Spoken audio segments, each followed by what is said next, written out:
Coronavirus Disease 2019 atau COVID-19 sudah menjangkiti banyak orang di Indonesia, sehingga memaksa orang-orang beraktivitas dari rumah. Salah satunya kegiatan belajar mengajar. Sudah hampir sebulan ini semua kegiatan belajar mengajar di sekolah atau di kampus ditiadakan, diganti dengan cara belajar online di rumah masing-masing. Cara belajar online daring seperti ini bisa dikatakan adalah cara belajar yang baru di dunia pendidikan Indonesia, yang sebelumnya tidak pernah dilakukan. Tentunya sebagai sesuatu yang baru pasti ada kelebihan keuntungan dan kekurangan kerugian yang dirasakan dengan adanya sistem belajar online seperti ini.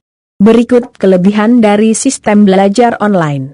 1. Waktu belajar lebih singkat dengan mudahnya mengakses materi pembelajaran atau mengikuti video tatap muka, maka para pelajar memiliki waktu yang lebih cepat untuk belajar, apalagi belajarnya hanya di rumah, sehingga tidak perlu menghabiskan banyak waktu untuk pergi ke kampus atau sekolah seperti biasa. Selain itu, para pelajar tidak memerlukan waktu lagi untuk menunggu pengajar yang kadang datangnya ngaret sehingga memerlukan banyak waktu yang terbuang. 2. Pendidikan Indonesia lebih maju dengan adanya sistem belajar seperti ini. Setidaknya pendidikan Indonesia lebih maju walaupun sedikit.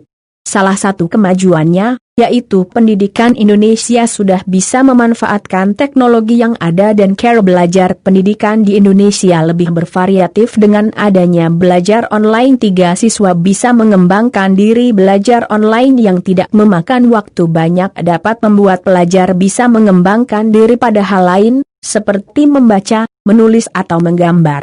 Dengan begitu para pelajar tidak hanya sekadar belajar saja, atau mencari ilmu saja, tapi bisa mengembangkan bakat dan potensi yang dimiliki. Berikut kekurangan dari sistem belajar online. 1. Tugas-tugas menumpuk. Meski belajar di rumah, para pelajar tidak bisa hidup tenang, karena harus menghadapi tugas-tugas yang diberikan oleh pengajar. Waktu di rumah dihabiskan untuk mengerjakan tugas-tugas menumpuk. Para pengajar memberikan tugas agar para pelajar tetap mendapat nilai dan materi pembelajaran. 2. Menghabiskan banyak data internet. Kuota para siswa yang biasanya membeli paket internet sebulan sekali, kini bisa membeli paket internet 2-3 kali dalam waktu sebulan. Selain itu, yang memakai wifi juga berpengaruh, karena batas internet yang sudah ditentukan mengalami pemakaian berlebihan ditambah kadang wifi bermasalah, entah dari perusahaan atau hal lain. 3. Materi pembelajaran sulit didapat. Sistem belajar online memang lebih menghemat waktu, tapi belum tentu belajar online lebih efektif dalam penerimaan materi pembelajaran bagi para pelajar.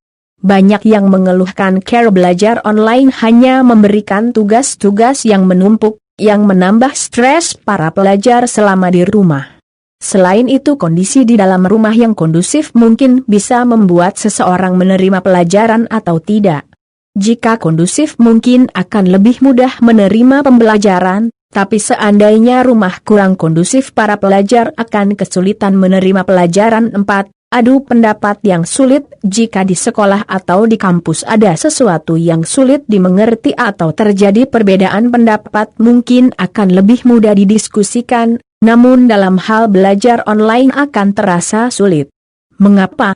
Karena dalam cara belajar tersebut, jika ada satu yang bicara, ada kemungkinan yang lain bicara dan pengajar sulit untuk mengontrol situasi ketika banyak yang bicara. Dengan kata lain, suara di dalam video pertemuan saling tumpang tindih.